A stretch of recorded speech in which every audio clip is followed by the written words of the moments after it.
Hello, everybody. This is the Sega Sister here, and welcome to episode 3 of Infodumping with my friends. If you could tell by the thumbnail, this week we are going to be doing Ace Attorney by my good friend ShadowDJ. Hello, everyone. Hopefully you can hear me. Um, I'm hoping my mic. I'm just trying to make my mic quality is good on my phone. If you can type it in the chat, let us know if you can hear him.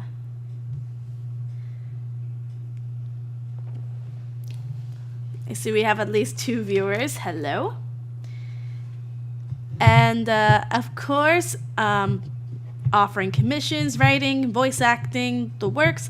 Also do some graphic art stuff. And without further ado, DJ and everyone else on the call, are we ready? I am. Alright. Let's talk about Ace Attorney.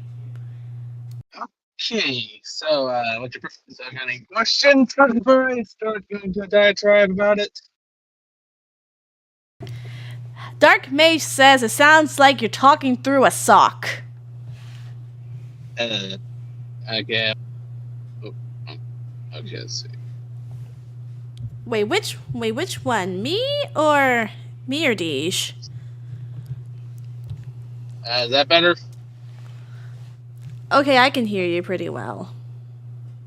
Okay, I'm trying to see if that helped a bit because I think this is crisp on. Alright.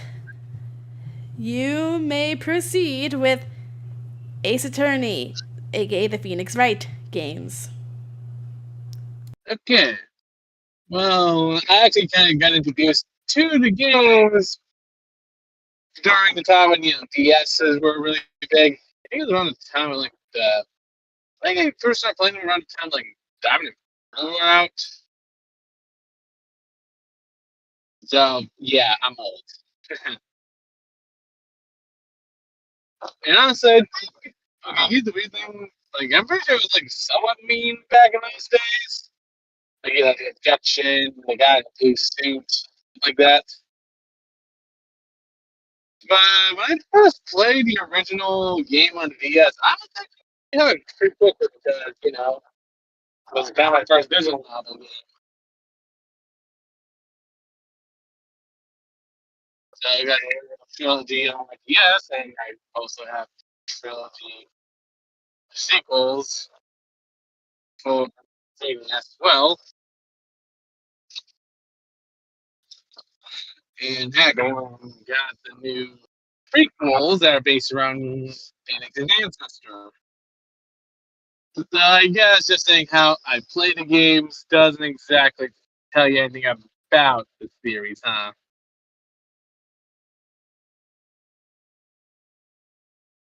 You good. Well, the original. Well, okay. I'm trying not to be too spoilery in case you actually want to experience the series. But I can give you kind of the main plot because that doesn't really spoil much. Since that'd be more talking about the actual cases. That'd be kind of be pretty spoilery, I guess. Okay. The original trilogy is about this rookie attorney named Phoenix Wright, or Ryusuke Naruhodo back in Japan.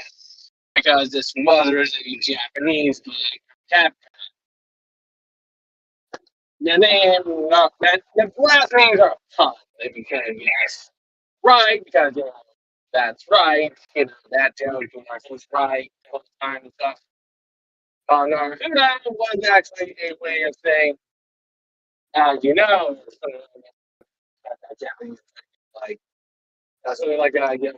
On his last name.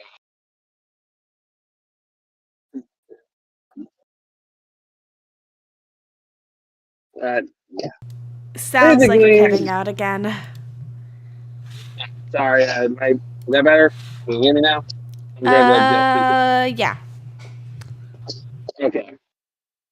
I guess I was saying the series is about, the rookie attorney Phoenix trying to save his clients from, well, okay, I'll define it correctly, death sentences effectively because they're all tried for murder. Like in all 6 games he's in, including the spin-off of Professor Layton, he's basically trying to put people for murder charges. Since the game is set in Japan, which has a, 99% prosecution rate for all criminals, you can kind of guess the stress from that. And while Phoenix ends up meeting a lot of weird characters, that's weird, kind of, disconnect, I guess, for some people. Would be the fact that, despite the fact, he's a guy who's trying to get through the cases, he's with really weird names. Then I give like too many spoilers, I guess. I can give you some names of characters that appear a lot. I don't really spoil much. But yeah, Phoenix himself, as I just mentioned, right, his name's a pun on the fact that he's always he's always correct at the end of the case. His best friend from childhood is a guy named Larry Butts. That's Butz. The joke of that is that he's the butt of the joke. He always gets himself in trouble. Then there's the Faye sisters, Maya and Mia. They're basically like his main confidants in the franchise. And the original rival was Edgeworth. Mott Phoenix is kind of the everyman kind of rookie hero type. Edgeworth is just more experienced, stern, and very flamboyantly dressed man who's basically all about winning. Same with his well, again, I guess this is taking a little bit of sport, but he has a younger, kind of like whatever the pros is, but like a fellow apprentice with the same mentor, Francisca, who is just as fierce as him, but because she's younger, she's a lot more immature.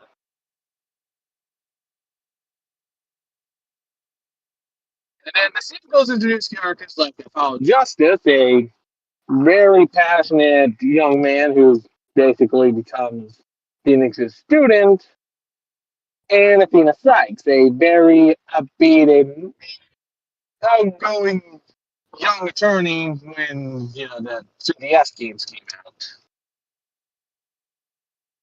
Basically, the three of them are a part of some agency that Wright founded after an incident. Basically, Phoenix's whole motivation to be a lawyer is to, find the truth. He doesn't like those. He's not like Saul from Better Call Saul, or those defense attorneys are just like just getting these speedy people back on the streets because of big bucks. He genuinely wants to help people because this is okay. I'm guessing this is technically be a spoiler, but there were 2 times in his life where he was basically put on the hook for something. One when he was a kid, one when he was a young man. The first time that happened was, when he met his childhood friends who stood up for him for being blamed for something he didn't do. And the second time was when he was charged for something a bit more serious, and that's how he met his mentor. It kind of drove him to, want to fight for truth and justice and all that, small C hero stuff. But to kind of give an idea of how stressful his job is as a lawyer, he kind of has 10 duties in the 3 days. Like the court proceedings instead of like being like months and months at a time, like here in the States. The quota he has for getting to the trial is only 3 days. Excuse me. Oh, you're good. But yeah, Phoenix is basically the underdog in well, him, Apollo, and Athena are the underdogs because, like, they're defense attorneys. And, well, it's originally Japan's legal system, but they kind of had to adapted back in, okay, it was in the early 2000s. It's the four kids era of, localizing everything. But honestly, unlike, like turning Joey Wheeler's name into some random Brooklyn name, they actually had to make the names make some sense because they're, puns. Like the main detective from the first trilogy was a guy named Dick Gumshoe. Like he's a detective named Dick Gumshoe. That's detective. Then, well, okay, I guess it's taking me more like detective, because, Gumshoe is the type of term for a police officer.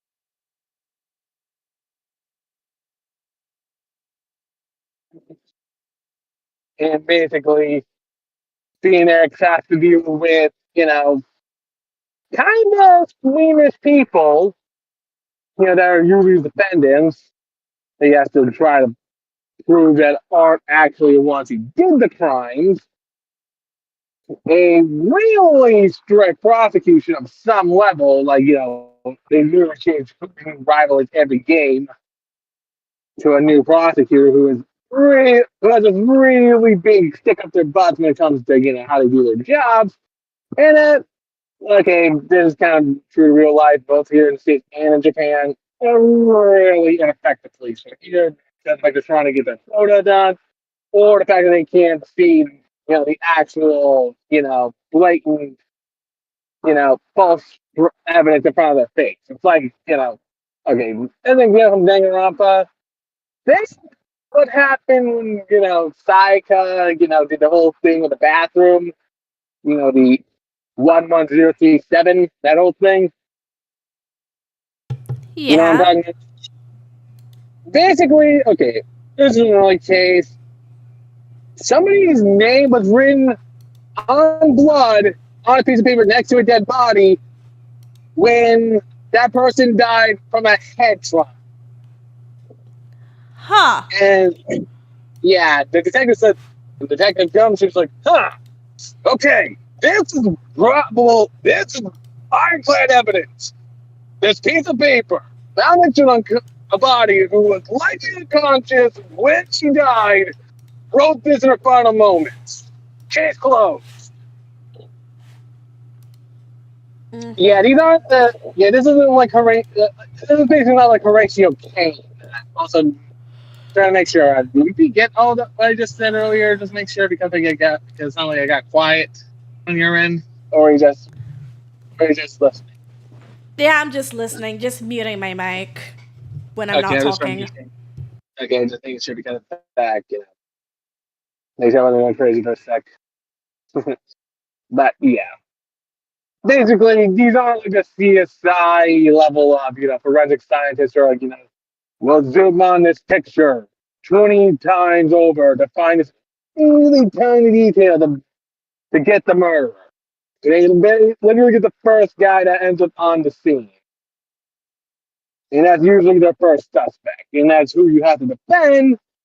But because the setting is literally, you have to prove this person's innocent in a 3-day period, both the prosecution and the defense actually had to do the legwork with the cops. It wasn't just like, oh, the police have to do everything. You literally have to actually, go out on the beat, talking to witnesses, talk, help them look for evidence, stuff like that. You're basically having to both be a lawyer and a detective at the same time.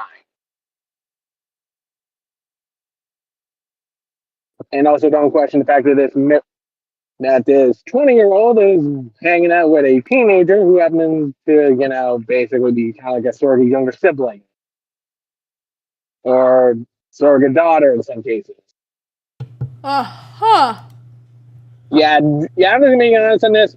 Brain teenager, I didn't really get, like, I did kind of shit making my initial when I was like a teenager, but then I'm a dumb realizing, okay, I'm kind of dumb for shipping that because like a 7-year gap between them. Because, again, they set in California in the dub, and, Japan in the original, but like, circumstances and whatnot could be kind of weird. And plus, the dynamic's more or less kind of more just, the straight man and this goofy teenager who just hangs out with them. Though, this actually weird thing is that despite the fact that it's basically like they solve mysteries, they fight crime and all that, there is a little bit of a kind of supernatural element into this. In that, okay, one of the main draws of it is the fact that, okay, you've seen pictures of the past, right? Like, you've seen like pictures of their posters and stuff like that when you're looking at the title card. Like, I'm just making sure, like, again, when you look up title cards for, making the thumbnail for this video, you saw, like, Phoenix and Maya. It was going to call pictures, right? Maya's the one in the kimono with the top knot. The reason for that is because she's, well, a spirit medium. Anybody say anything? No, they don't just, summon the victim because it'd be too easy. Maya is only in training in the original trilogy. She doesn't have full control of her powers. She only is able to summon like one person. And it's a person she was particularly close to, both her and Phoenix. So, they don't get that super convenient, I'll just summon the victim and they'll tell us everything. Because that's actually a plot point, is that, just summoning the dead ain't exactly the fix it solution that you would think having the ability to summon the dead would be. Though through her, you do get like a neat little trinket, because there's like 3 types of ways that Phoenix, Apollo, and Athena can, figure stuff out with. Phoenix game, in the second game at least, from the second game onward, the thing called the Magatama. These are little spiritual devices that allow him to, perceive the truth in people. Like he sees these, like locks in people's hearts that that basically, he can tell when they're lying. He can tell they're hiding something from him. He perceives these like chains with locks over them. That make sense? Or is that kind of makes sense, yeah. okay? Apollo's thing is a little less, like weird, supernatural, but it's also bloodline thing he got. He kind of gets like a Naruto eye power of sorts. His thing is basically is that he can perceive people's, emotions through their body language. Like, he basically has psychic intuition times 20, basically. To be compared to Danganronpa a little bit, he's able to, see like little twitches in people's behavior. Like, like you notice your little habit, your something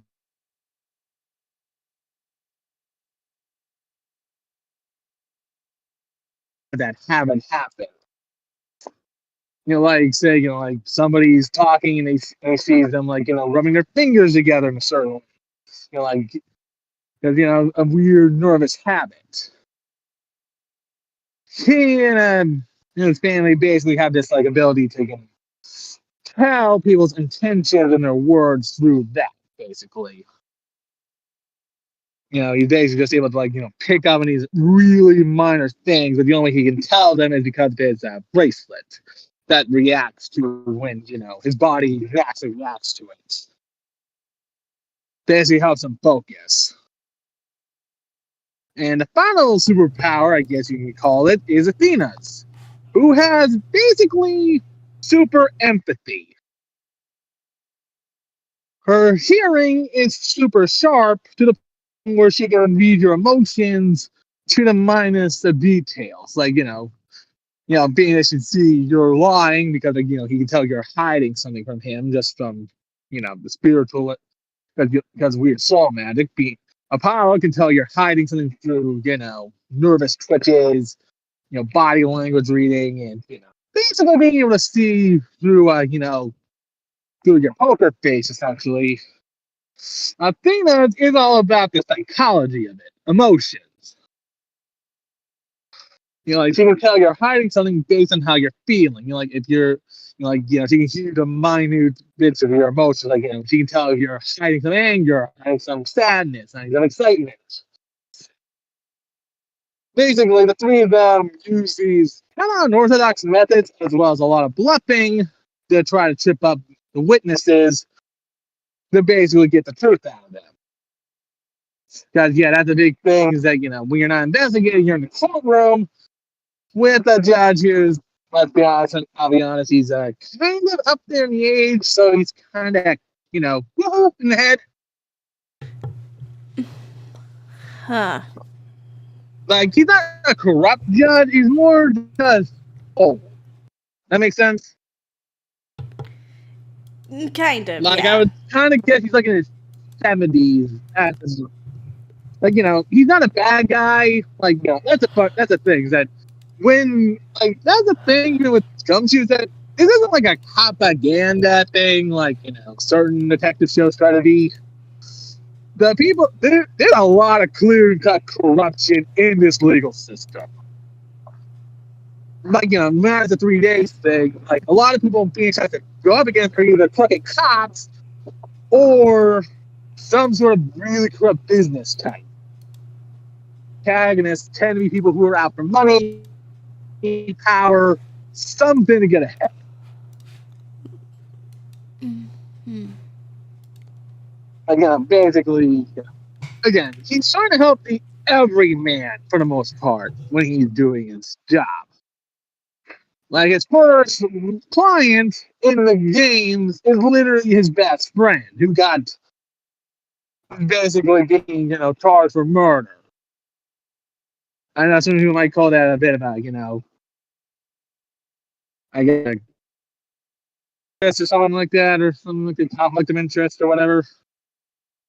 But, like, he's basically just trying to help people. Like, that's his main motivation. Because, like, again, when he was a kid, he was basically alone, and he doesn't want people to feel that way like he did when he was that young. Vulnerable, alone, basically trapped, with everybody blaming you for something you didn't do. Like, his main motivation in all the games he appears in is literally making sure nobody is alone, when literally everybody's against you. Like, you can't get more against, like, the project can't get any worse for people when they're literally being tried for literal murder, right? Like, that has to be the worst kind of situation, being blamed for something you didn't do, and typically killing someone you're close to in some cases. Mm-hmm.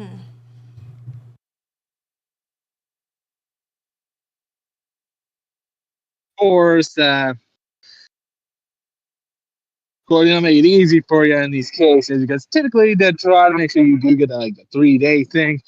There is usually some hiccup, because of the fact that it isn't just you have to prove that these people that you're representing are innocent people. You also have to do this one little thing. You have to actually find the actual criminal. You have to bring them to the court and reveal their crime on the stand. Like, literally speaking, you have to find some way to get the actual killer, who's usually like a witness for the prosecution somehow, and get them to basically be revealed. Typically, there's like, the usual, like, okay, basically like Makoto, Hajime, and Shihiro, and Shuichi did, and Danganronpa. They find that one piece of evidence that basically blows their whole cover. I see. Though in this case, instead of, them just getting iced by some weird over-the-top execution, they're basically just, like, sent in jail. And usually lose everything they basically, used to get, they got with the corrupted ways. because usually they do find like these really well hidden, like kind of realistic things. Like again, there's a universe where people can, like have these superpowers, but the way they die tend to be, like pretty, normal ways to go out. Like they get shot, they get hit in the head with heavy objects, they get poisoned. And underneath the allure of these, like goofy personalities and punny character names, there's like a lot of really serious topics. Like again, like there are some things that are kind of dated, because like this is a game from like 2001. In the first game's case, like these are really for Game Boy. That's how old some of these games are. In actuality, like these, like the kind of port that's on Switch, for example, or Steam. That's a store port for the original.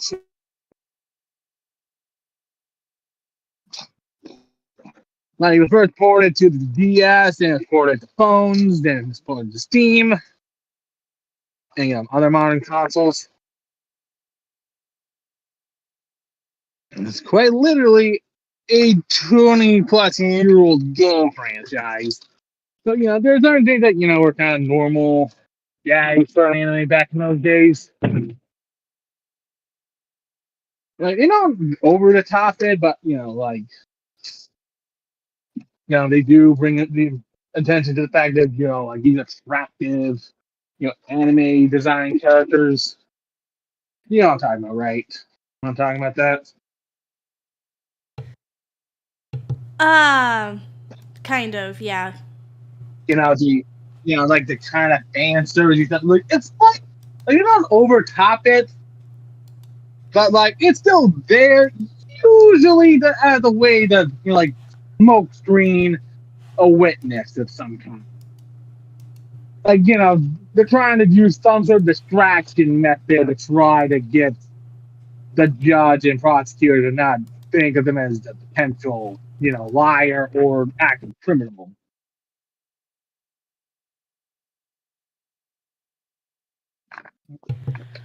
Excuse me. I was getting water. We're... Sorry, I gotta get some water. No problem. Like I was talking for 30 minutes straight, I'm gonna get the right circle now. That's okay. Yeah. But yeah, again, usually the witnesses, besides just the fan service stuff, like there's nothing overly over the top about it. Like there's no nudity or underwear shots. It's more just like the cleavage is showing, there's use like bloody wink or something. Mm. Basically, the most basic kind of fan service that can fly for a T-rated. Mm-hmm. Again, like almost goes double the length. Usually there's some sort of like funny thing going on that usually adds like when you bust witness on the stand, they usually go like this big over top. What? One second. Talking to a friend of mine. No, Ohio. One of my pen pals. So I'm a pen pal. Well, I guess it kind of makes sense. The internet is the modern pen, so to speak. Yeah. Again, like this is the thing with that. Is like okay, I'll give an example of one of the daily characters. Okay, this was witness in case 3 of the first game, Salmonella. Let's just say he makes Hifumi from Danganronpa look tame. Like, he's what Hifumi's also a stereotype of, but worse. I said it because Hifumi can be a little bit, like you can kind of, like Hifumi can kind of be, excused because he's a dumb teenager. He's kind of an idiot. Let's be honest. Like he's just a horny idiot. Like he isn't the best Teru, but he's drooling over 2D figures, cartoon characters and stuff like that. Sal is basically the kind of guy who's like, okay, yeah, you're gonna end up in prison at some point, buddy. Like, I'm actually impressed you haven't been arrested for something. But that kind of makes sense because, like, you know, he's supposed to be one of those witnesses you're supposed to get this, you're supposed to sweat on the stand for, you know, a murder charge. So, you know, the witnesses aren't always going to be sympathetic people initially. Like, they're usually, like, really, spotty at times. Like, they, like, that's the thing with this, like, kind of dang around again, because this is kind of before those games came out, so a lot of stuff dang around, but you got to make the attorney, which includes, like, the multiple testimonies to try to get the truth. So in this case, it's more, not like perjury, it's more like, typically they try to be kind of vague, it's not really lying outright usually. Basically, the trick with this is that, okay, there's like 3 ways to beat the trial things, like, how to get the game going. Well, okay, technically there's 2. When you don't have the superpowers, which is the 3rd thing. The first thing you have to do in trial is present. You look through your court record, you find the evidence, and bang, boom, your uncle, you match through that testimony, kind of like the truth bullets. But unlike, Daniel Robin, which is just, like, point and shoot, you do have a way to get more testimony via pressing, which is basically, Phoenix's bread and butter when it comes to, getting his client's thing, get him not guilty. Basically, he tries to, add a little bit of pressure on a certain thing. It's either going to be a goofy little added dialogue, or so, like, oh, do. And, Phoenix has this monologue that's basically saying, I used to run the crazy people.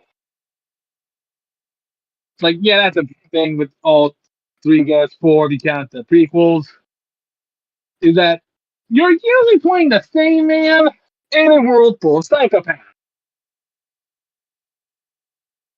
Because, you're trying to, get, your client found not guilty, and you're having to, talk to people who are, like, I don't know, like, for example, there's this general from, I'm not going to tell you which case these are all from, but these are some of the people you actually have to be witnesses to, so this is all real. I'm not going to tell you which games these are in, because in fact I want you to experience this yourself a little bit. But these examples of certain witnesses is a rapping pirate, an astronaut, and I'm trying to remember this one. What was it? Oh yeah, and a detective with a Pinocchio nose. What? Yeah, again, this is a weird place. Like the people in Phoenix meet are a bunch of freaking weirdos that are usually choosing these, like, over the top personalities. Like, they're loud, they're, really animated people. They usually have, like, these, really flashy appearances for the most part. They have these goofy, punny names. Like, okay, the recurring character that appears in both main games and the Miles After spin-off, because, yeah, he was pretty popular, so he got on the spin-offs, is a older female guard named Wendy Oldman. Yes, that is her actual birth name, Oldman. That is her actual name she was given at birth. And her joke is that she's that stereotype of the elderly person who's like runs on a mile a minute when they're ranting. Using people like just today and they're blah blah blah blah blah blah blah blah blah blah blah blah blah blah blah ad nauseum. They usually have to like snap their fingers or like wave their hands like, yeah, can you focus please, miss? Usually they're a little less polite about it, but they're basically trying to be like, you please focus.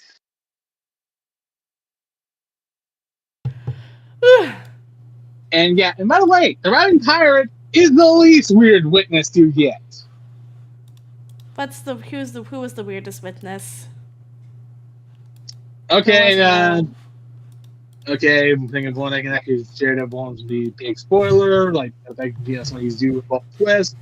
Okay, one is an assassin that you talk to through a radio. Okay. Like, like and even the radio is animated. Like, like the dials go big, like, the big eye thing. It sweats oil when it's nervous. Like, and you do that more than once, by the way. You're talking something to a radio more than once. It's not the same game, but, like, there's multiple times where you're talking to somebody who's, in another area. It is the only way you can talk to them. Of course, it is not going to the weird, well, not really weird, but kind of more historical basis for the prequel series, The Great Ace Attorney Chronicles, which is about Phoenix's grandfather, or well, I guess it's technically more great-grandfather. Or great-great-grandfather. He's from the Victorian era. Basically, I'm guessing it will probably depend on when the Ace Attorney games take place. Well, I do know when those take place. It's 2016 for the first game, and the late 2020s for the Apollo Justice Onward games. And Phoenix is 24 in 2016, so you can kind of do the math there. Yeah, these are supposed to be vaguely in the future when these games originally came out, so, like, these came out, like, in the late 90s originally for the Game Boy, so, yeah, that would be, like, a decades ahead from the current year the games really came out. It's ironic that they actually had the anime come out around the time the actual events of the games took place in when they originally released them, so there's that. But yeah, that game is about even more nostalgia than going to great whatever. It's about Phoenix's ancestor from Japan, so that does confirm that even in the dub he is Japanese. There's no two ways around it. He is a Japanese American in the dub.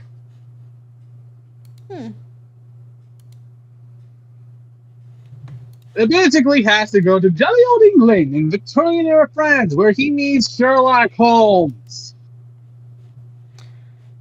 Interesting. Who's like this steampunk, really goofy guy. Like, I'm sure you've seen Sherlock, right? I have not. Okay, I guess you might have heard of it. Okay. Well, okay, you know how Sherlock Holmes tends to be, right? Like he's a gentleman. He's prim and proper and stuff. Right. Well, he has that kind of small bits of craziness, like like from the video games that I've seen. That kind of gives a good examples. Like, okay, I guess like in one of the video games based on adventures, he's like randomly shooting at walls to test out a gun or a case with a blindfold on for some reason.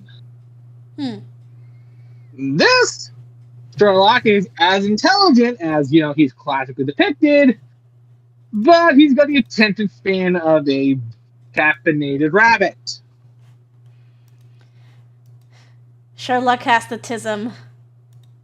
Basically, yeah, like he's actually really good at someone's really observant, and he tends to have a good idea what's going on.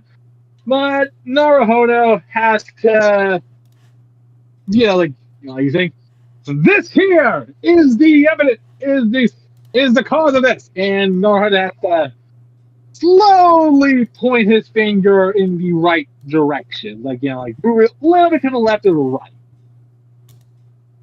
Like he's close, but he's his brain works too fast, basically. Because, he has that Sherlock scan thing, but he's not able to focus it that well. Like, again, he's intelligent, he's a good deduction guy, it's just Naruhodo has to, help him focus a bit. Like, don't make him stupider. It's just, he's a really energetic man having to deal with, Japanese stoicism. Hmm. Also, I will admit, but this is because like, the game is made in Japan, but the Great Ace Attorney Chronicles does kind of have this thing of well, I'm gonna be blunt about it. There is some racism in this game, in these two games, because it's Naruhodo and his assistant, two Japanese people in London. Hmm. So there is that That bit the of content product. warning there. Yeah, they do. Yeah, like that's the thing. This was originally made in Japan, so it was treated delicately because it was against Japanese people because that was the era and stuff. Like people in that era did like the culture of Japan. It's just old British ways. Hmm. Like the main prosecutor kind of has like this thing. It wasn't like I gotta say this, but he isn't like dislike something because he's Japanese. It's more because of the fact he had some bad experiences with Japan. Huh. Like he isn't racist for persecution reasons. It's because he had some really bad experiences with people from Japan. Like I'm just being blunt there. It's like like yeah, there are people who are that towards him because of that, but the main rival isn't. If that makes sense. I guess. Again, sorry about that. Just again, I'm just trying to make that clear because of the fact they do. Again, this is set in Japan, so they're likely based off of things that actually happened to Japanese people who went to the UK. Hmm. But Toronto itself is actually really polite to Naruhodo and his assistant. He actually treats him like the Watson of the game, basically. Huh. Since you are actually trying to defend people in the British, law system from that era. So you have to kind of go with the fact that you're in the past in that game. Hmm. So they'll use a thing from the blatant games, which is like multiple witnesses instead of just the one. Without a thing introduced in the late game. So I guess he thought, well, since we basically decided, well, I guess in this universe, multiple people can be the same, can act as a witness at the same time in the UK in this universe, so may as well just make that canon. Hmm. Although, the canonicity of the latent crossover is kind of up in the air. Sansa said before the time skip for the Apollo Justice games, so I'm trying to figure that out. So, okay, this is actually not really much of a spoiler. This is just a weird running gag with all the games for some reason. Maya, the assistant, will always somehow, in some way, in any pair she has in the games, will be a suspect. Like, whenever, she's gone for, maybe, a couple of weeks or something like that between, games, she somehow finds herself being persecuted the next time she and Phoenix meet up. Like, she's always proven to be innocent, but, that's some really bad luck.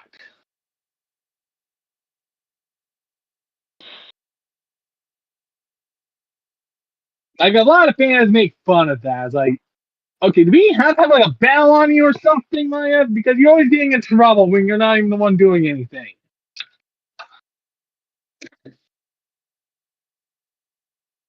Though, of course, not only the weirdest thing with that duo, apparently Phoenix is kind of not indestructible. This isn't really a spoiler here either. This is just things that happen to him in the game. So, want to know what some of the weird stuff that's happened to him? That aren't really like big plot important events.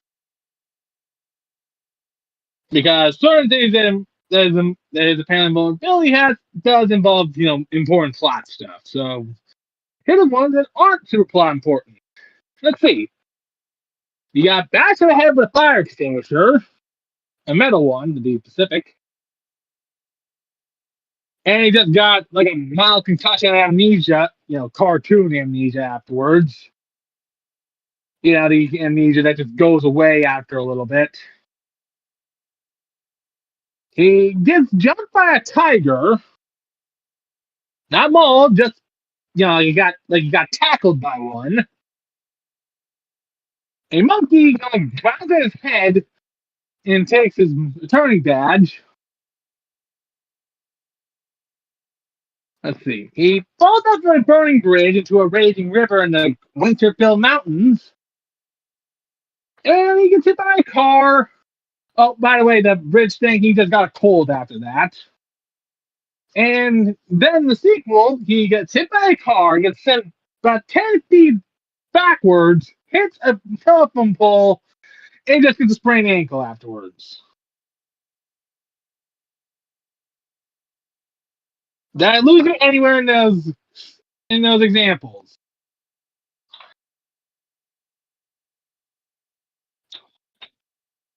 Oh, and actually, the most mundane of that is in one of his first cases, he gets punched in I think in their face or gut with a guy with like full wings on his hands, diamond rings all across his fingers. He gets nailed by him a few times, and he just gets out of like, "You just punched me!" Like he didn't just get punched with metal and rocks.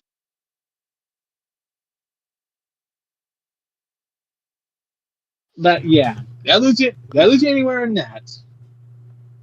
Mm. I'm just trying to make sure because yeah, that's kind of the weird like humor aspect is that apparently Phoenix is like oddly indestructible and gets only like the most minor of injuries or ailments from some of these really out there things.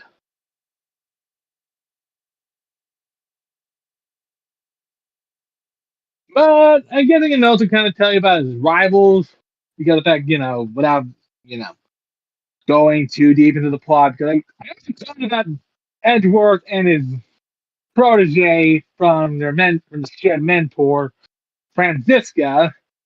Other rival characters include Godot, this copy-loving mystery man with a metal mask,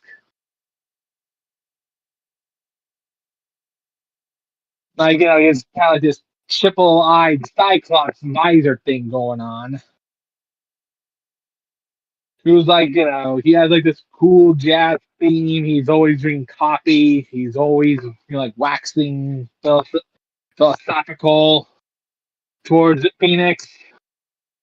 Then there's Apollo's main rival from the sequel game, Clavier Gavin, this wannabe rock star prosecutor.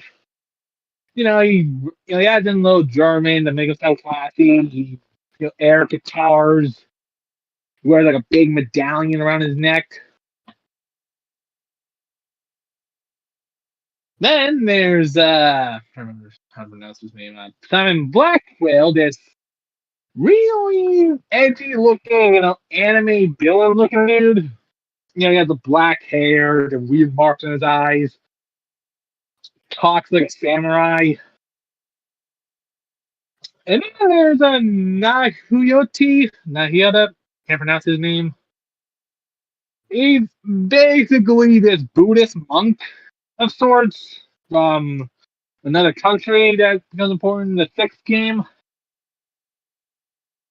And then in the prequels, Naruhodo has to deal with the Reaper of the Bailey himself. I think Count something or other. I keep forgetting his name because the fact is really fancy. I think it's Van Wyck or something. But the most prevalent of the tutorial bosses you have to go up against is the Pain family. Winston and Gaspin, to be exact. Basically, they're these really old-looking dudes that are kind of there just to be the punching bag for, we have to be, playing the games for the first game. Getting, to figure out the bearings of, how to case, how to, do the trials and stuff. Typically, you're up against them as these rookie killers, basically. These middle-aged old men who are basically tipping over their words against college graduates, basically.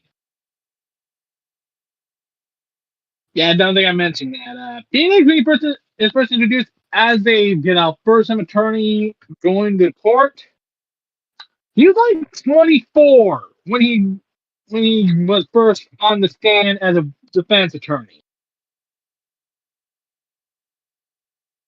And two lawyers, both female for some reason, I don't know why they did this, two nickel situation. I'm doing this must be that.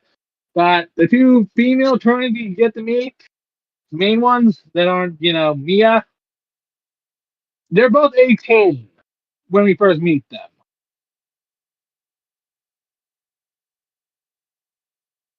That's Francisca and Athena to be, to be specific.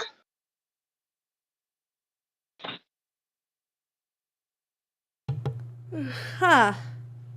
Yeah. Of course, since they're talking about Maya, that's the other thing about this is your co-counsel in each game. The sequels kind of have it as, you get Athena, that's a fellow prosecutor. Basically your co-counsel in the game Athena gets introduced in is basically, either Apollo or Athena, depending on the case. Because, depending on who's the focus character. Because, either Phoenix, Apollo, or Athena in that game when Athena first appeared in. But in the original trilogy, you get Maya Fey, as I mentioned before, her young cousin Pearl, this little 8-year-old sheltered child from a mountain village, Emma Sky, a forensic prodigy, and name. Oh yeah, well, this one's technically the first sequel, Apollo Justice. She's right. Apollo Phoenix is adopted daughter, a stage magician, who is basically like this ball of quirkiness.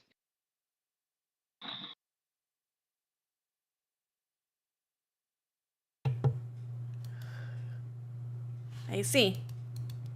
And in the spin-offs, you get Kay Faraday, this young wannabe Robin Hood, who joins Miles Edgeworth's international, crime busting. And I'm trying to remember her name. I think it was Aoi or Aoyoshi. Japanese names are really hard for me to pronounce, but she's basically like this, college kid who's from the same school as Naruhodo, because he was also a college kid when we first meet him. Hello. Hello. Hi. This is Uh, Currently talking about Ace Attorney. Phoenix, right? and Apollo Justice, technically, and the Great Chronicles. I'm basically just giving her an overview without spoilers. Just the important characters, without being the nitty gritty of the plot. The thing I'm trying to do what most people don't do with Daniel Radcliffe. I'm trying not to spoil the cases. I mean, I'm going to be real here. The plot of pretty much the entire Ace Attorney series gets really confusing at points. Well, yeah, so I'm trying to make it make some sense without going to each individual case. Right. Because, yeah, the the Sherlock Holmes thing is kind of weird, yeah. But the last game in the Apollo Justice trilogy that just came out, like for the Steam and Switch ports. Like I'll tell you what happens in that one. Like the big, like the big plot you have to dissect in each game, I guess, because there is like an overarching plot in each game that I'm not gonna basically not spoil, but give me an idea. First game. It's just, it's basically just Phoenix versus this, 15-year-old case that affected everybody she's close to. Like there's just undercurrent of some sort of conspiracy. The second game is Phoenix, evaluating his purpose as a lawyer. Like he has to figure out why he's doing what he's doing. Because, the conflict of interest that happens in that game. The third game is about, something really personal to Phoenix because it involves somebody who betrayed him in the past, affecting his, current situation.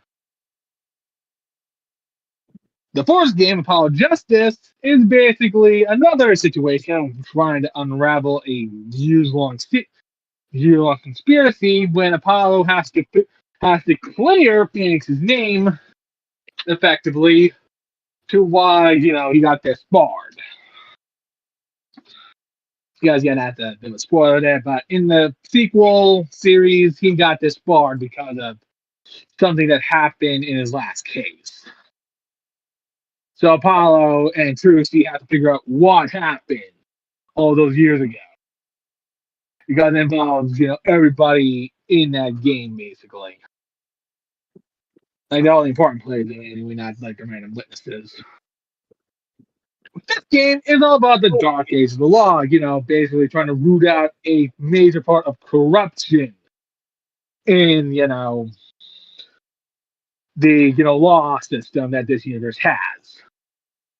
And, the great, like the great Ace Attorney Chronicles, you're putting it in London with Sherlock Holmes, basically having to do, adaptations of his books, basically. Like the later stage books, not like the originals. Like the Speckled Band onward, basically. And in the Miles Edwards games, you have to play as Miles Edwards, basically trying to bust international crime syndicates.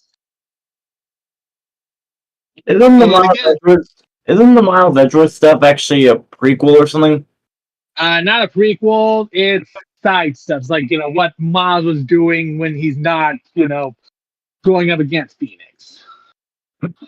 It's Ray Attorney Chronicles. That's the prequels. So it's about Phoenix's ancestor. But yeah, as I was about to say, the sixth game in the Apollo Justice trilogy that just came out is the actual weird one. Because in that game, Phoenix and his team has to go up against an entire regime in this kind of maybe connected to the Fey clans' ancestors, a land of spirit mediums where they literally outlawed defense attorneys. How did that? Like we are literally persecuted to near extinction over there. Baby connected to the Fey. How did they even get them? How did we even get to this point? That doesn't even make sense. Yeah, I guess. When I first explained, we just started this with, guy basically tries to stop friend from getting put on trial for murder, and suddenly Phoenix is taking down a Magic Kingdom's evil regime.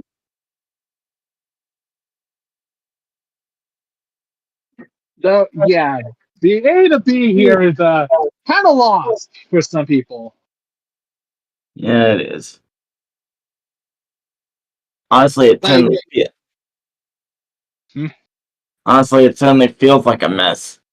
It makes sense at first, but then as you go along, it just makes it just gets even more messed up. Which, to be fair, kind of makes sense when Phoenix is literally trying to, fix a kind of busty system, let's be honest. And yet game theory still likes to make a joke that Phoenix Wright is a terrible lawyer. Even though he actually is really good, it's just the fact that everybody around him isn't giving him a straight answer. Yeah, it's not that he's a bad lawyer, it's that everyone else sucks. Like, again, like, here's the thing, you do it, like, you don't, oh, sorry, you were saying something, Venus? My mic's been muted the whole time. I haven't been saying anything. Yeah. Did we lose you anywhere in, like, me describing those, plots? No. Overviews? Well, I guess after you experience Danganronpa's games, I'm guessing this is a lot more easy to understand than that, right? Honestly, I kind of find Danganronpa easier to understand. Yeah.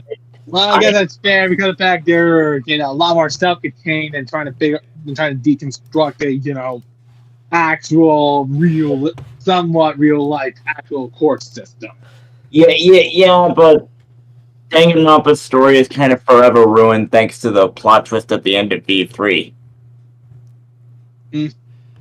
Well, honestly, here's the weird thing about Ace Attorney is that, it gets weird, but that's kind of the charm of it, is that, these are weird people, but they're still human at the end of the day.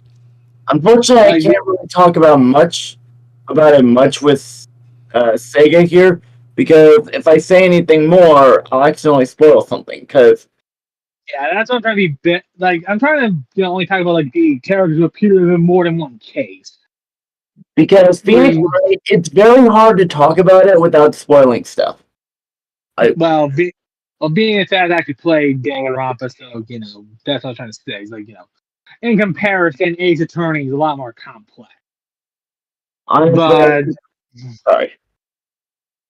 But as I wanted to talk about this was because back, she is a fan of Danganronpa, and this is kind of where a lot of the, play style for Danganronpa came from. The court system aesthetic, the, really anime, court scenes, these, using evidence to, blow holes in testimonies, basically discover the truth in a murder situation. The only difference is that you're playing a high school kid in a, battle royale death game instead of being a actually bar lawyer. That's the main difference between this and Danganronpa, is that you're literally actually playing a lawyer who's trying to be a good guy. He's an actual honest attorney. Phoenix isn't some rich guy who's oh, look at me in my big fancy suit and my, golden lane car that some guy got for me for getting out of the bus.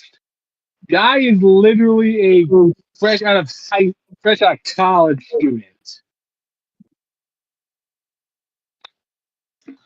When he first when he did the murder chart, the murder trial in the first case, the first game, I'm pretty sure that badge of his was still near making condition. Basically, that's how fast he got it.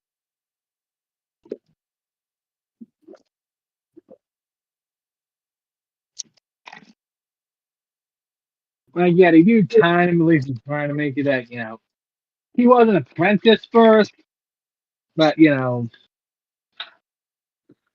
this first case is still Go ahead. Yeah. Any questions about Ace Attorney so far? Anything you're curious about?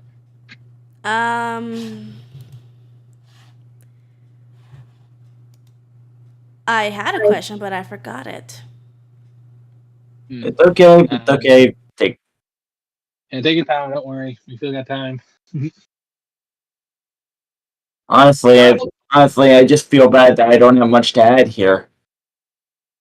Because of that, I did kind of explain the most big parts of the plot, I guess I would say. And I'm trying to make sure I'm actually doing a decent sales pitch of this franchise because I can. There's a reason why it's pretty successful Capcom product because Capcom's kind of spotty with their franchises. Let's be honest. Just be thankful. Just be thankful we're not talking about Metal Gear, because otherwise your head's gonna hurt. What was it? No, you into what now? I was saying to her, just be thankful we're not talking about Metal Gear, because otherwise that would make your head spin. Oh yeah. I barely understand Metal Gear as is. I'll be thankful I'm not talking about Persona either, because that's a whole wacko franchise there. I mean, I like, like Persona, but Ace I mean, Attorney like, was something I felt like I could actually talk about and not sound like I'm insane.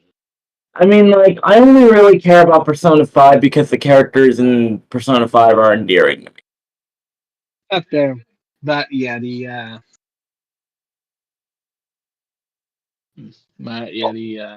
Also, I'm sure Sega Sister would probably adopt Morgana in a heartbeat. But I think with Ace Attorney, she likely wanted to protect Pearl and Truth Seed when she gets to see that if she gets to see them. Really, there are a lot of characters in Phoenix Wright that are endearing and lovable to an extent. Even Edgeworth after he gets the stick out of his ass. After that's the thing is that these are like really tough characters and stuff. Again, these are basically anime characters in a somewhat realistic setting. However, there is a small set of characters in Phoenix Wright in the Ace Attorney series that I wouldn't mind having Actually meeting. Yeah. And again, the villains tend to be kind of, they're kind of easy to see, but they're still given reasons at the end of the day for what they do. By the way, real quick, I'm just going to say I apologize for keep just referring to it as Phoenix Wright, even though it's called the Ace Attorney games. We got the fact that Phoenix is the main character. Mentally, I always just refer to it as Phoenix Wright, even though it's not always about him. Yeah, that's the thing. He's the flagship character, but Miles, Apollo, Athena, they're the other main characters, let's be honest. Alright. Playable characters, I would say. So, Vega, you don't have any prior history with the Phoenix Wright series whatsoever? Huh? I was asking, do you have any prior history with the series, at all? No. I think she would only know from memes. From memes. Go to the head. That was a pretty popular one that they memed to hell and back, way back when that sketch was first brought out. That's the lawyer and, throwing Boost ahead. And it's just characters that usually antagonize Phoenix in the main games to get the boot. I mainly got to know further about the Phoenix Wright series through a YouTuber who goes by the name Green Scorpion. I think he's one of Josh Scorcher's friends. Uh-huh. If you, I don't know if you talk with him still or not. I do not. I think it's mainly boys who still interacts with him. Yeah, let's just keep the brony community out of this. Well, I'm not talking about Josh, how he is in his game. About that part of things with Josh. He's talking about the thing he's mostly doing nowadays still. He seems like he just dropped out of that community. Yeah, because I knew Josh back when he was doing video game stuff. But yeah, the main thing with Ace Attorney, what I was talking about, was that the characters, while over top, are still human, kind of like the Danganronpa character. They're usually there's usually under the surface to them, underneath all the anime over the topness. I will say this, the Ace Attorney series while it can get pretty messed up, it's actually really funny. Yeah, again, some of the stuff as I mentioned, it is kind of dated because the games originally came out like the '90s and stuff, like Game Boy era. So those jokes kind of are dated. But I think I should bring up that 4Kids comparison I brought up earlier with localization, because they try to make it that the name puns could actually make sense in English. Wait, 4Kids version? I hope you're joking about that. Well, okay, I'm talking about like when they localized the game, they did that 4Kids thing, like they Americanized the names and stuff, and even the location where the game took place. Okay. Like, I like to think the creator actually, like try to make it dig that they're in Japan in the first game, because he thought they're gonna be localized, but when they might not, he decided, fuck it, I'm gonna Japanify everything. The game's onward, but then they got localized for the DS ports. Alright. So they actually had to explain why Los Angeles is suddenly so Japanese. Want to know what they did for the background for that? They actually made it kind of like a pseudo altered history in the localization, like the internet canvas and stuff in the '40s. That wasn't as prevalent. Like that whole stuff wasn't as So Japanese culture kind of zeitgeist California in that universe. Like a lot more like. Okay, you think Big Hero 6, right? The Disney movie. Mm. Yeah, I'm talking about, right? San Francisco, that whole setting. Yeah. It's basically that. They basically did that for the localization. Like, they actually explained in that show that, apparently the reason why, it went from San Francisco to San Francisco was after like a big earthquake happened, and, a lot of the Japanese American culture got involved with restoration, basically. Yeah, it is. It localization in Phoenix Wright is very weird. Yeah, they basically made it clear that a lot of the, like why it's the way it is because like a lot more Japanese immigrants came in.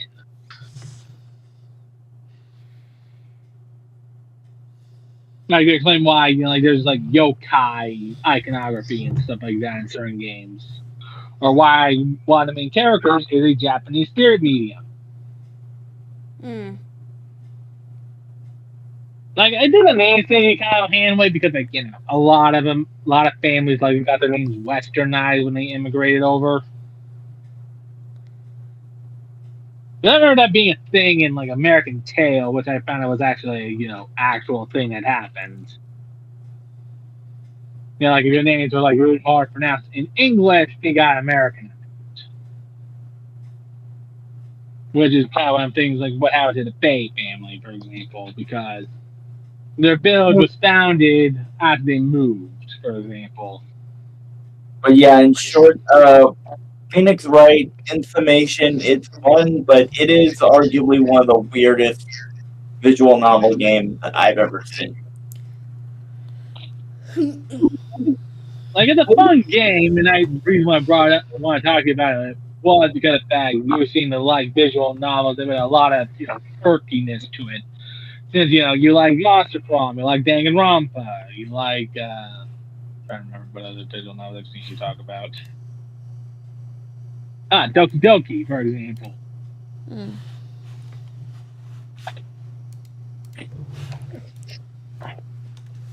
I will give you a little bit of a warning, at least for like another one of content warning things. Like this is to make sure you're fully aware with this. There are heavy subjects tackled in this series. Like besides racism in the Great Eternity Chronicles, which is kind of done through the perspective of an actual Japanese company. Well, with what happened with them. Sorry. I'm talking about like PTSD, people committing suicide, stuff like that. Oh, especially Yeah, like considering, especially considering one of the cases in one game got so bad. I believe the game actually got got an M rating, which I think it was only yeah, one of the that, games. yeah, that, yeah, that, yeah, du- Dual Destinies, the fifth game in the series. That I one got would, an M rating because of how heavy it gets. yeah, Like we had to raise the bar from the T rating because of the subject matters you were bringing. Like, here's the thing: compared to like other franchises, this does actually sugarcoat it. Oh, you're saying something, Venus? No, no, I wasn't. no, Okay, yeah, your yeah, that was your icon was glowing. That's what I was making My sure. mic was muted the entire time. Don't know why it was Okay. going off. God. But yeah, like that's not just gonna let you know because like, on here we make it clear that there are, subject matters that are, need to be tackled cautiously and with delicacy. And I know you're really passionate about that. So that's what I'm letting you know if you actually do want to get the games because both facilities are on Steam right now. So they're pretty easy to get. And I know that's how you play Danganronpa and stuff like that was through Steam. I guess maybe that's also a good message to those who are actually viewing the stream. If you, to those who Yeah. are viewing the stream and actually are interested in the Ace Attorney games, just be warned there are a lot of sensitive topics talked about in those games. Yeah, because I guess it does kind of come with the territory. You are literally a lawyer trying to uncover murder plots. Like you're trying to figure out like why people were killed. Like you're trying to figure out the motive for that. Yeah, but even so, you gotta be careful with that sort of thing. Oh yeah, that's what I'm trying to say. It's like, that's when they get into it because like you're uncovering things. The truth, as Phoenix kind of says quite a few times in the franchise, that sometimes the truth hurts. Like uncovering the truth is important, but there are times where even he's a little hesitant to reveal it because fact, it does get pretty heavy, and he is wanting to be, again, that's the thing with Phoenix. He's a genuinely good person. He doesn't want to hurt anybody in the long run, even people he's trying to go up against. The only reason why he actually becomes, pretty angry and taking down the bad guys is because like, these are terrible people typically. Well, like, he's not trying to, compromise his values just to win. That's the thing with him. And that's why I respect Phoenix as a character. Yeah, he's basically kind of like a more mature version of Makoto. That is, say, like another comparison to Or if I need to make another comparison to a crime solving anime, Case Closed, if you watch that. Conan, you mean? Yeah, Detective Conan. I'm calling it by its American name, not its. You're good. I'm talking about the character, not the title of the game, movie, anime, whatever. Yeah, Basically, yeah, Phoenix is your. Sorry. like Conan Egawa goes through a lot of similar stuff that Phoenix does, and considering his situation, it's rather weird. Yeah, and again, Phoenix is basically the being a protagonist who is, he doesn't compromise his morals just to win. Did that make sense?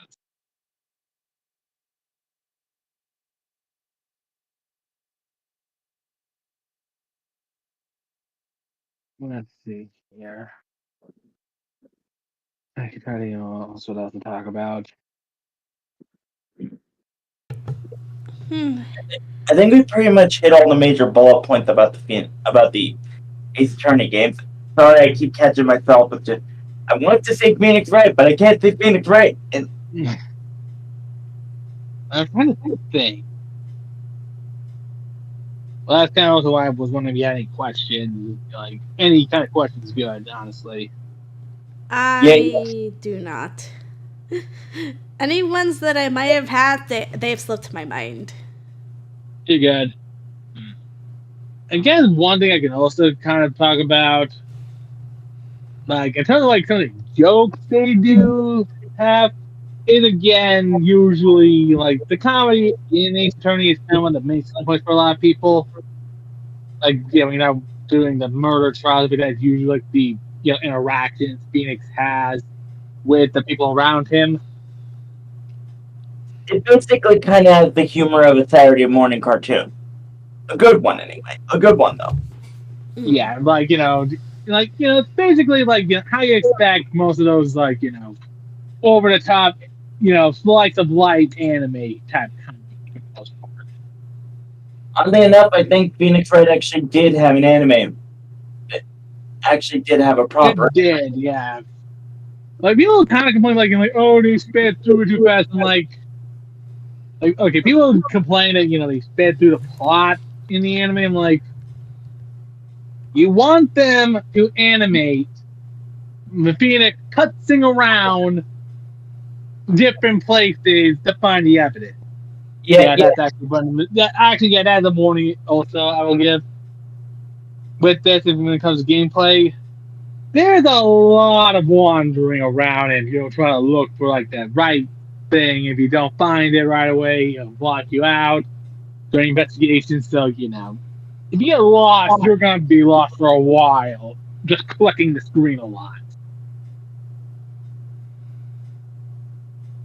Like, yeah, that's a bit of a warning. It's not like a bad thing. It's just like it's just a warning when it comes to like the gameplay side of things that they want you to figure out things in a certain way, so you have to find the correct evidence to present when you need to talk to somebody.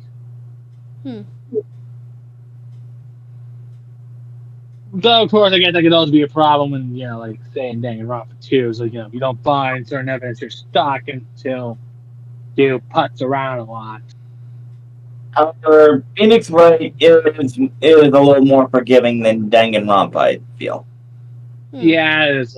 Because you're not doing like the logic dives or the Hangman's Gambit.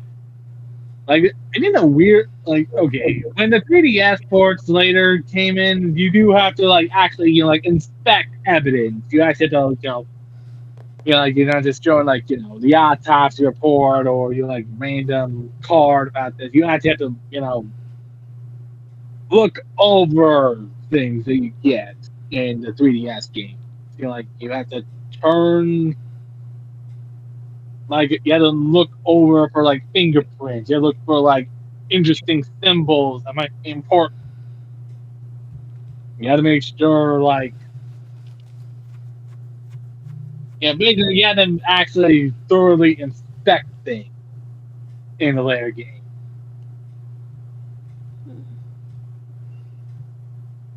I guess another thing you can also point out, at least in terms of plot stuff, but I was getting too spoilery, is the fact that at the end of the day, the characters that are usually the major main plot of the games, the overarching one, typically it's something optimism versus some form of cynicism when it comes to truth.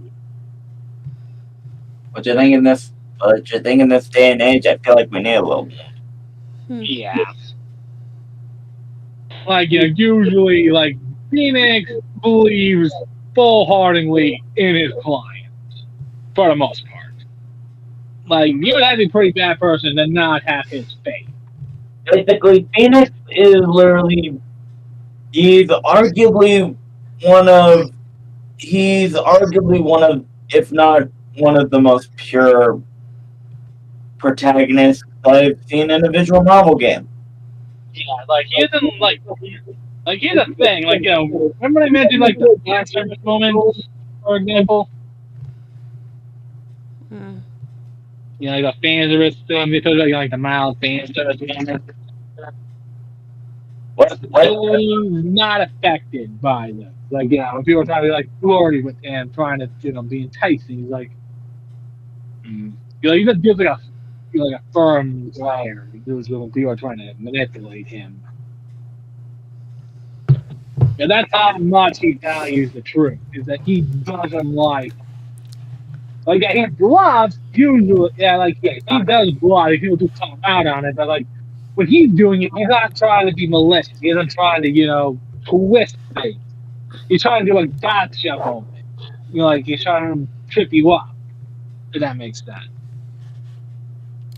Like he's trying to make sure the right person goes to jail and not An innocent person. It's basically like again, like my Tono in the Danganronpa games. Like he's trying to make sure the right person gets found out, so innocent people, well, arguably innocent people, don't get what's happening.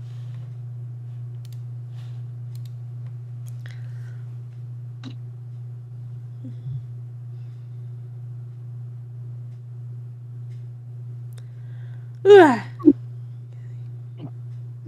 Yeah.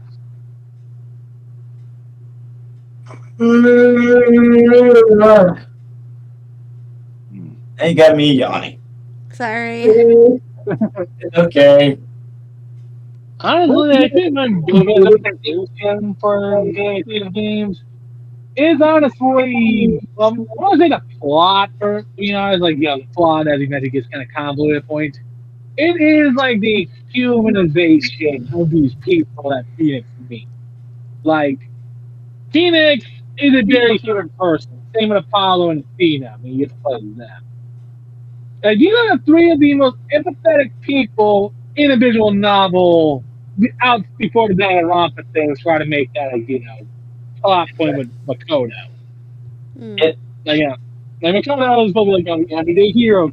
I think he's a really humble person. Athena and his team is students, I would say. They are genuinely really empathetic because like these people have actually had the worst things happen to them when they were younger. And they usually had somebody that, get them back on their feet. Usually a moment where they see the genuine humanity in others and they don't want others to be hurt like they were. Like, it isn't just like blind optimism. They genuinely have seen some of the worst things that happen. They looked into the abyss and was able to get out.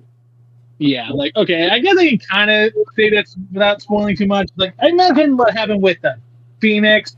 The two things that got him to be a lawyer for sure with people standing in his corner when he was basically alone. When everybody's pointing the finger at him, that he did something wrong, but he knew he didn't. Apollo is an orphan. He was basically bounced from foster home to foster home with only his family bracelet as basically the only thing he had. Unfortunately, we can't say much more than that, I think. Yeah, because that's the whole point of the trilogy, that he's basically the flagship up for the Steam sales thing. It's basically his backstory is a major point of those three games. And Athena, well, with her, she's also suffered a tragedy that I'm not going to get too deep into because that's also really important. But let's just say it did traumatize her to the point that, somebody she was close to was in prison for something they didn't do. And, well, she wants to save them. Basically, she wants to save their soul, essentially, because they're being in prison for a crime they didn't do. And the news is really tight to get that meeting.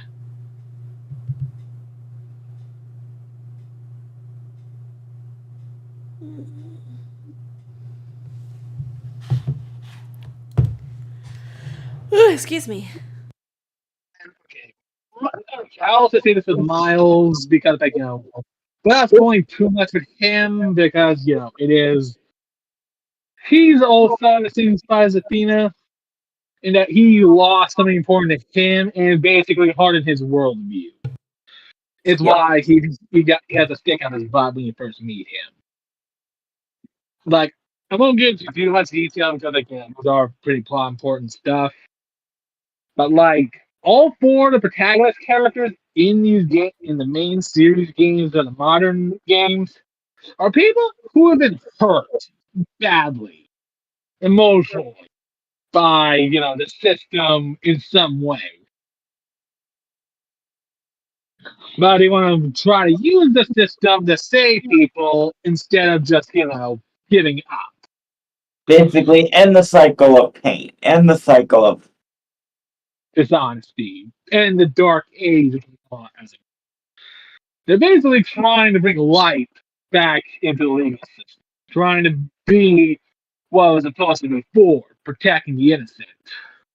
If only that was true in the real world. Agreed.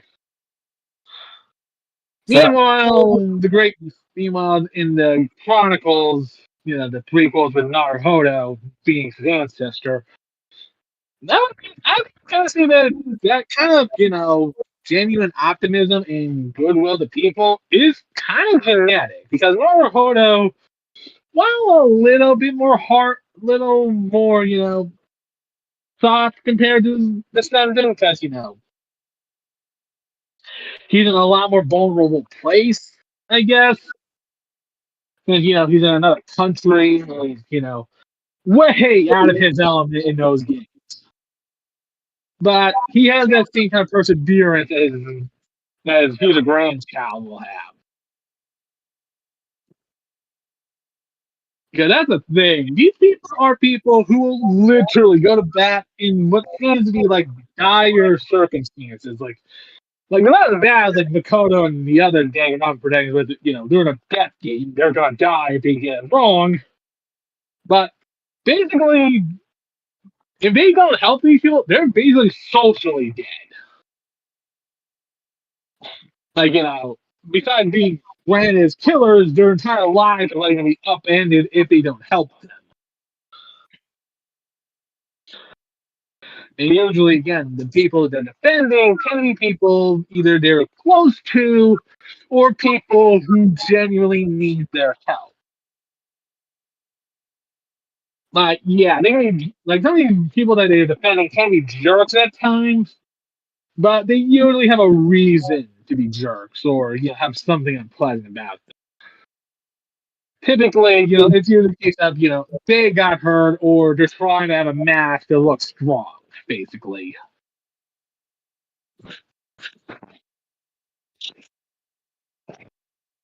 Like, when they're not, like begging for your help on the other side of the screen, and in the police station, like begging for your help in some way. They're usually also seen as like, there are people who are like, have these arrogant attitudes, or like, angry and annoyed that they're in this situation in the first place, and they end up lashing out.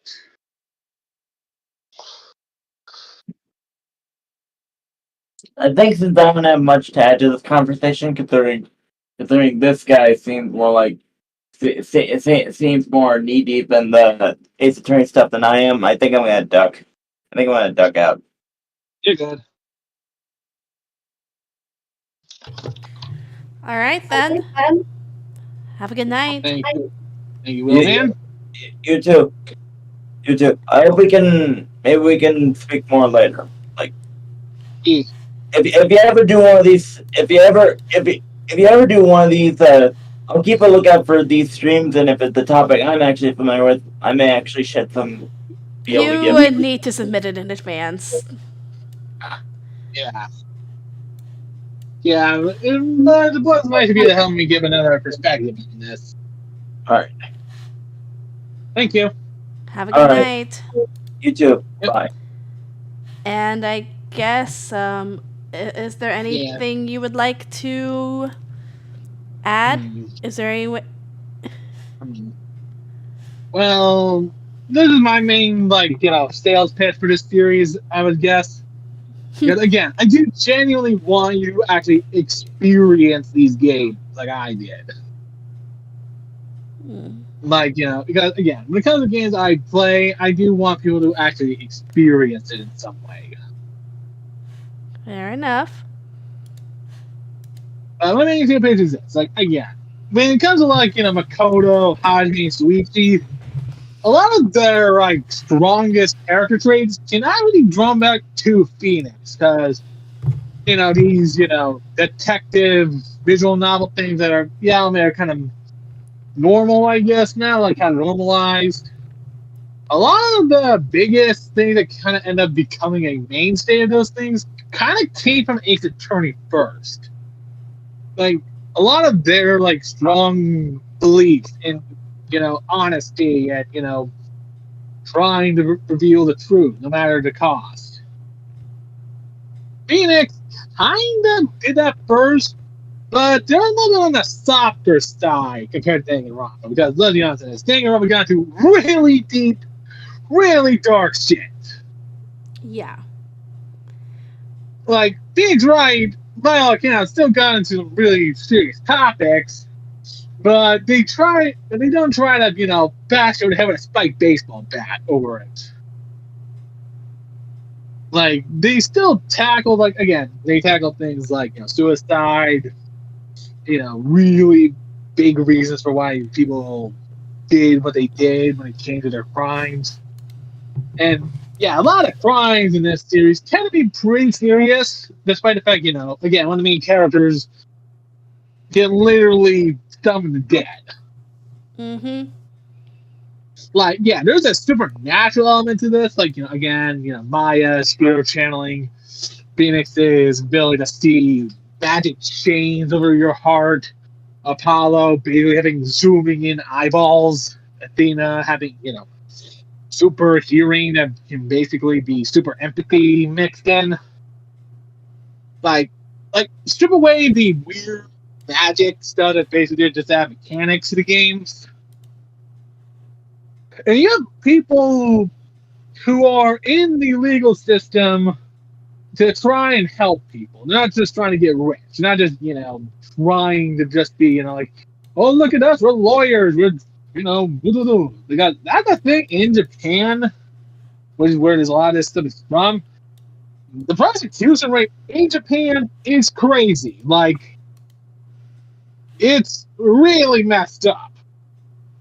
And people look to Ace Attorney as a lot of people in Japan look to Ace Attorney as kind of a way to look into it a bit more. Like, real lawyers in Japan actually say, yeah, it's over the top, but this is how we feel going to court every day. Like, it feels like we're walking on lava trying to help people. Mm-hmm.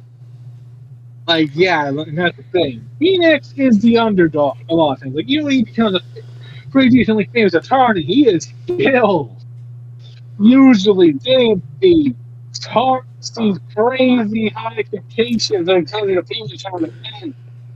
Okay, I guess I got it. Just really trying to defend him and his students.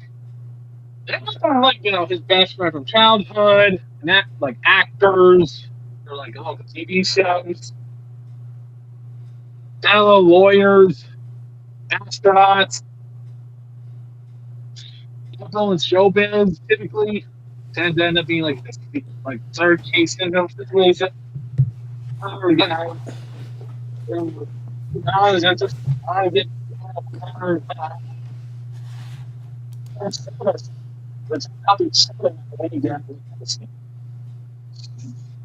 they typically have to try to figure out who is doing what they're doing, like why they died, and blame their murder.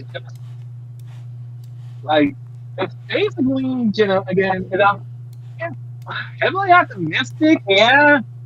But that's kind of thing is that they usually try to use like these tragic moments with these really goofy people, but basically show the humanity of these goofy characters. Like, yeah, again, they over the top reactions like that. But in those moments with these same goofy people who give like these really, over the top expressions, and you have moments where they, drop the goofiness.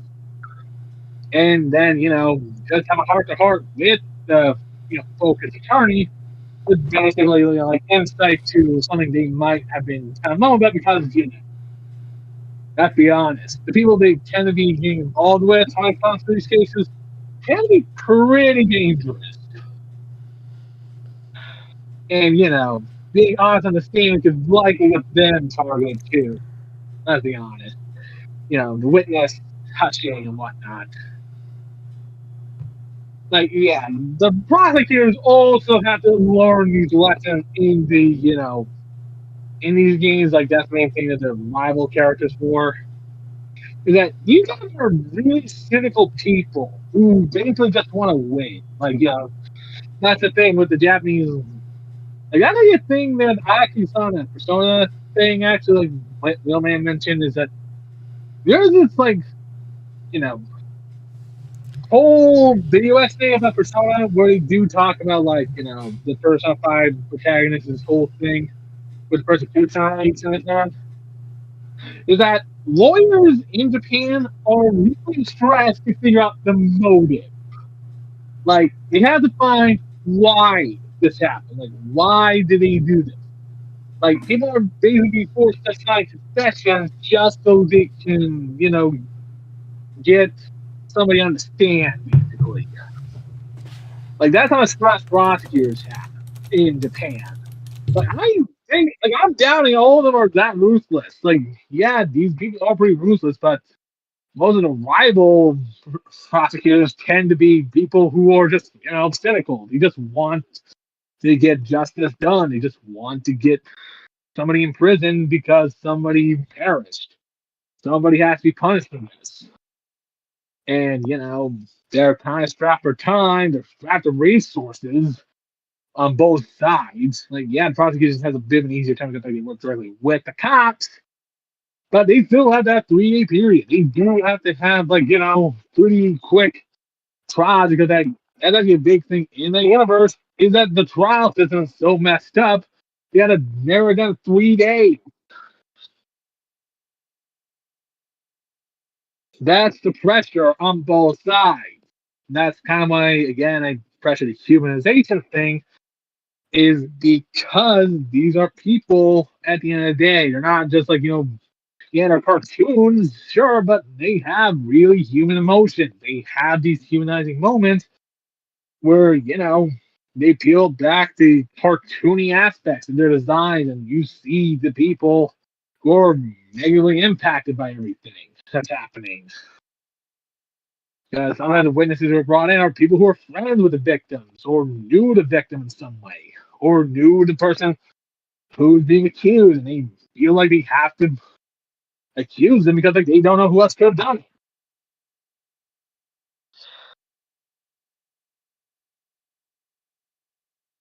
Basically, Edward, Francesca, Godot, Javier, Blackwell, they're people who are just as screwed up as Phoenix and Co. But they let that harden them and made them cynical, made them want just to punish who they can. Because, it's a lot easier when you can lash out against people who you think did bad when the evidence points to them. They don't question it because like the evidence is just pointing to them. They don't question it. But Phoenix and Co. help them realize they can't just look at the easy answer. They have to find the hard ones. So yeah, I guess that's my best sales pitch is that it basically teaches us that we can't always look for the easy answer. Which is kind of, I guess, one of the lessons Danganronpa can also share, but, that I think's whole message is more about, what help people get up at the end of the day in that franchise. Wow, I think I get really passionate there.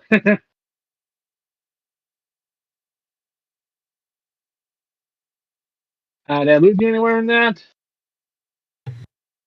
Sorry again, my mic was muted because you're talking. I understand nowhere. I was just trying to make sure I didn't lose you anywhere in that. I could tell you were listening. I was just trying to make sure Yeah, it I makes was sense. clear. But yeah, that's my best sales pitch for this franchise.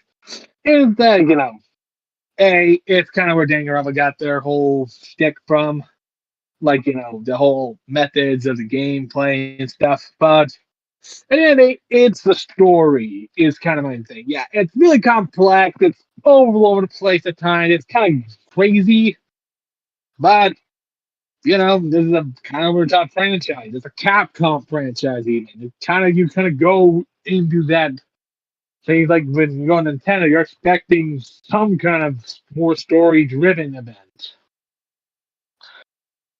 And with this game, honestly, when it comes to the characters, I think it's the reason why people remember these people. Like, at the end of the day, it's why the franchise is still going on pretty strong, despite the fact that this was basically like the creator's first game. Like, the guy who made this was just, a little. Basically, he was kind of just like a rando guy in this Capcom building doing Dino Crisis for initially before he get a chance to pitch his game. Like, this is basically equivalent to like the indie developer getting their shot at making their own franchise. Kind of like Toby Fox, for example.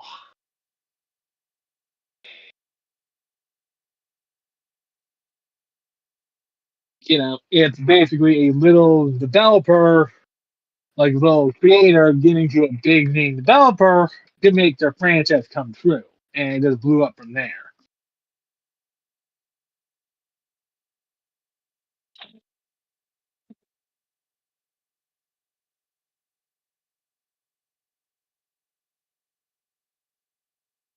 But yeah, I think that's my best way to end on this because, if anybody wants to check out these games, you can get it on Steam or Switch now because the entire franchise basically got ported into the Miles Edgeworth games and the second Miles Edgeworth game, which is kind of annoying that they haven't ported that yet, but, fingers crossed that maybe someday both of those games might get the HD remakes too. Okay. But yeah, it was good talking to you, Venus. It was nice talking to you too, and it was nice hearing about Ace Attorney. But yeah, I would recommend actually playing it if you ever wanted to. Like, either to skip, either to stream it, either just to play it. Doesn't matter which way you want to do it. I'm just saying I kind of do want you to enjoy this game like I did. No problem. I might check it out, but then again, I probably just keep it to the memes. Yeah, that's fair. But if anyone else is interested in playing Ace Attorney, thanks to you, then more power to them. Okay. I did not know how to English there. Anyway, we will see you next time for more Infodumping with my friends, and next week, more Killing School campaign. Oh boy. Have a good night.